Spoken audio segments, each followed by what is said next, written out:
Hello and welcome to this podcast brought to you by the Isle of Man Anti-Cancer Association. My name is Sandy. I'm the Executive Officer of the Association and a cancer survivor. And my name is Malcolm. I'm a retired consultant surgeon, and throughout my career I had a particular interest in the care and treatment of cancer patients. Presently I am Chairman of the Isle of Man Anti-Cancer Association. In this podcast we want to talk about stomach cancer awareness, cancer that starts in the lining of the stomach. It's not the most common form of cancer, but in the UK over 7,000 people are diagnosed each year with stomach cancer, so it's important to know a little more about this type of cancer. Stomach cancer is seen almost twice as commonly in men as in women. As with a lot of cancers, its frequency increases as we get older. 95% of people diagnosed with stomach cancer are over the age of 55. Stomach cancer can also be linked with an infection in the stomach by an organism called Helicobacter pylori. This is more commonly associated with a simple peptic ulcer in younger people and can be tested for in people with stomach complaints in a number of fairly simple ways, either through your GP or appropriate specialists at the hospital. Some of the first symptoms of stomach cancer are heartburn, indigestion or burping that doesn't go away. These are often symptoms of other much less serious conditions, so it's important not to panic. But you should take particular notice if these symptoms first occur when you are over 45 years of age. Other symptoms can include feeling full after only eating a small amount, or a loss of appetite, pain in the upper tummy area, unexplained weight loss, blood in your poo, feeling tired or sometimes breathless.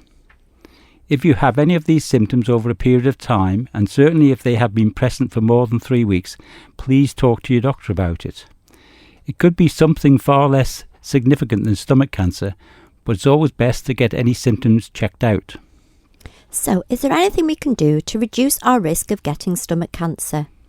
Cancer Research UK tells us that diet can play a significant role. A diet high in very salty foods can increase our risk of stomach cancer.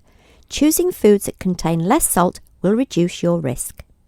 Foods, particularly meat, that are cooked at a very high temperature may create certain chemicals that have been linked to stomach cancer.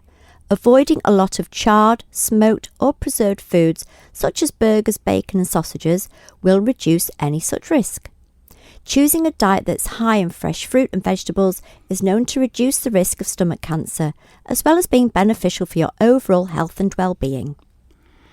Looking at our diet can reduce our risk of developing stomach cancer, but there are also a number of other things we should consider.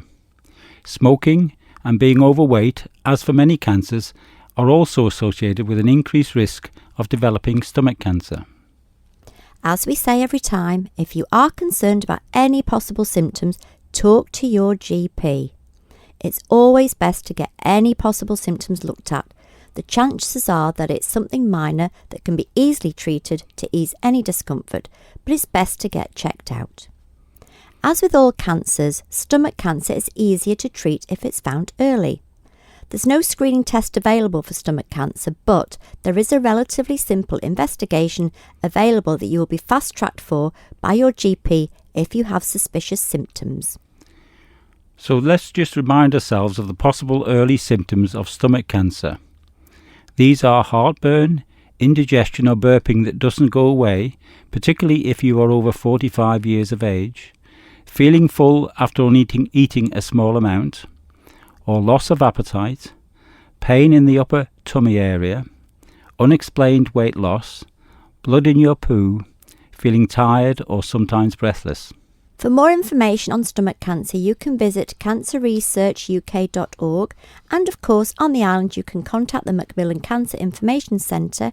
You can phone them on 650735 or have a look at their website, which is macmillan.org.uk. Thank you for listening.